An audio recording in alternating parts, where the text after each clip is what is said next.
La durabilité du cacao ivoirien est menacée par le travail dangereux des enfants dans la chaîne de production de cette spéculation. La région du Haut-Sassandra, deuxième zone de production du cacao, n'est pas épargnée par ce phénomène. Selon l'annuaire statistique 2018 de l'INS, le taux de prévalence d'enfants impliqués dans les travaux dangereux dans la cacaoculture est estimé à plus de 21,5% dans cette région. Dans la production du cacao, très souvent, on trouve des enfants qui, par moment, en train de cueillir des cacao, en train de souvent participer aux différents écabossages. Et ils participent aussi au ramassage du cacao.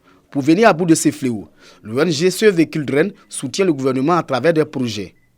Le pacte, projet de protection et action contre le travail dangereux des enfants, est mis en œuvre dans la région du Haut-Sassandra. Ce projet vise à former les responsables des coopératives sur les droits et la protection des enfants.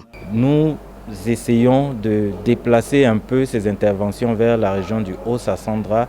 Cela ne signifie pas que c'est une zone avec une plus grande prévalence, mais c'est une zone où il y a aujourd'hui beaucoup de production et qui nécessite une attention particulière. À Yamsoukro, 20 coopératives sont à l'école. Je vais leur dire de ne pas permettre aux enfants de faire le cabossage parce qu'avec les instruments tranchants, ça pouvait blesser l'enfant. Le ministère d'État, ministère de l'Agriculture et du Développement rural se félicite de l'engagement de Save Children dans le combat du travail des enfants dans la culture du cacao. Save Children envisage de responsabiliser les sociétés coopératives pour mener des actions positives en prenant en compte les aspects de la protection des droits de l'enfant. Le projet de protection et action contre le travail dangereux des enfants est financé par l'Union européenne et va durer 30 mois.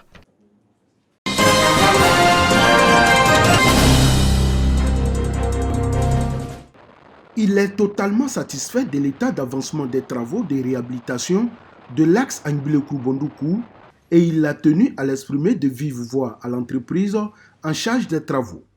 Le roi des bronzes, Sa Majesté Nana Adengra Kwasi Adjumani, s'est rendu dans les locaux de la base technique de l'entreprise Colas à Tanda, accompagné du chef de la province Angoubia, Nana Kwadjo Adjumani, pour féliciter et dire merci aux responsables de toutes les structures engagées dans la réalisation des travaux. Ça fait près d'1 an que Colas est dans notre région en train de refaire la route Angbile-Koubondoukou. Le chef est très heureux de ce travail.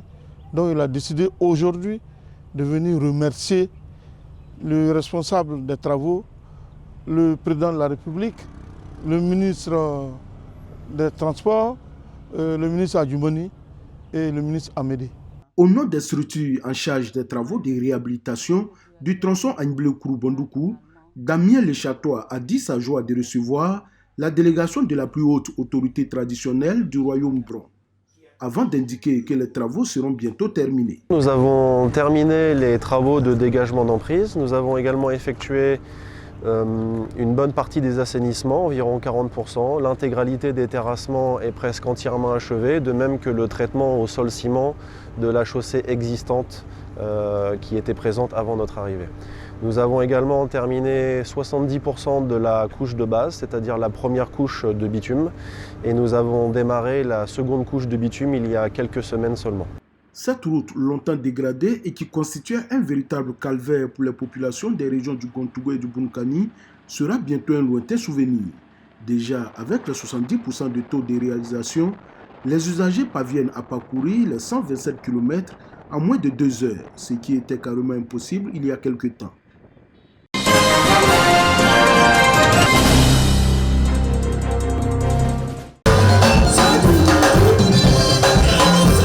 Spectacle haut en couleur, danse, chant humour et défilé de mode.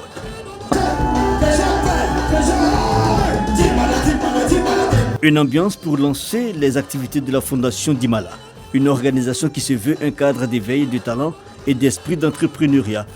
Créée par le footballeur international ivoirien Jonathan Kodja et ses partenaires et amis, la Fondation Dimala veut accompagner les jeunes de Côte d'Ivoire et d'Afrique dans leurs projets en vue de vivre pleinement leurs rêves. Cette fondation-là, elle permet à des jeunes de tout âge, de tout horizon, de pouvoir réaliser peut-être leurs rêves musical ou de danse ou d'artiste. Et aujourd'hui, j'ai cette chance de pouvoir les aider, les accompagner au quotidien du mieux que je peux, avec mes moyens. J'espère et je prie qu'un jour, cette fondation monte au sommet. Pour mieux véhiculer son message, Jonathan Kodja se fait entourer d'artistes de stylistes, de web humoristes, d'influenceurs et de footballeurs. On a toujours donné des conseils aux jeunes. C'est dans la vie, c'est toujours difficile. Donc s'il y a quelqu'un comme Kodja qui essaie de regarder juste derrière pour aider les jeunes, ça fait vraiment plaisir. C'est pas que les jeunes de la Côte d'Ivoire, il y a des jeunes dans le monde entier qui nous suivent aujourd'hui à cause de l'influence qu'on a. Du coup, si on peut s'appuyer dessus, pourquoi pas, pour pouvoir leur donner l'envie d'entreprendre, on va le faire.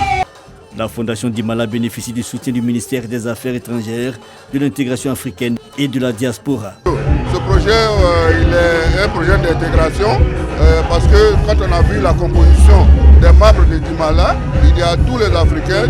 C'est donc un projet qui s'inscrit dans la dynamique que nous sommes, c'est de fédérer les Africains autour d'un projet commun.